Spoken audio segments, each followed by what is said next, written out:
Star Trek II, The Wrath of Khan is hands down one of the fan favourites in the Star Trek universe. Directed by Nicholas Meyer, it's the second flick in the original Star Trek film series. It's basically a direct follow-up to that classic Star Trek, the original series episode, Space Seed, from way back in 1967. You've got the iconic crew with William Shatner as Captain James T. Kirk, Leonard Nimoy as Spock, and DeForrest Kelley as Dr. McCoy, all facing off against Ricardo Montalban's epic villain, Khan Noonien Singh. The story kicks off with Admiral Kirk feeling all those feels about aging and pondering his legacy. Meanwhile, Khan, that genetically enhanced baddie from Kirk's past, is back and ready to stir things up. After escaping from exile, he's out for revenge because Kirk left him stranded on CT Alpha 5. With the USS Reliant under his control, Khan sets his eyes on the experimental Genesis device, a terraforming gadget that's basically a world changer. Kirk and his trusty crew on the USS Enterprise end up in a nail-biting space showdown with Khan. The movie dives into some pretty deep stuff like vengeance, sacrifice, and the whole mortality thing.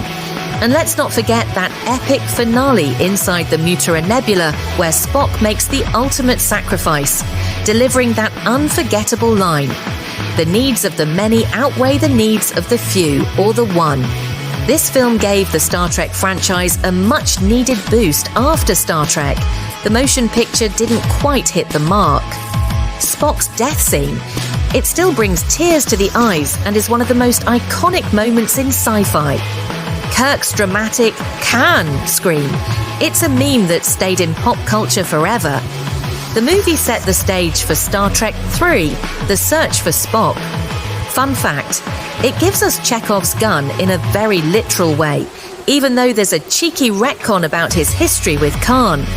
All in all, The Wrath of Khan is a thrilling ride, packed with emotion and character-driven moments, keeping it a top fave for Trekkies everywhere.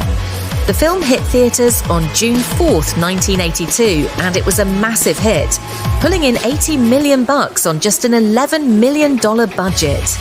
Critics are still raving about it with an 86% score on Rotten Tomatoes and a solid 7.7 out of 10 from fans on IMDb.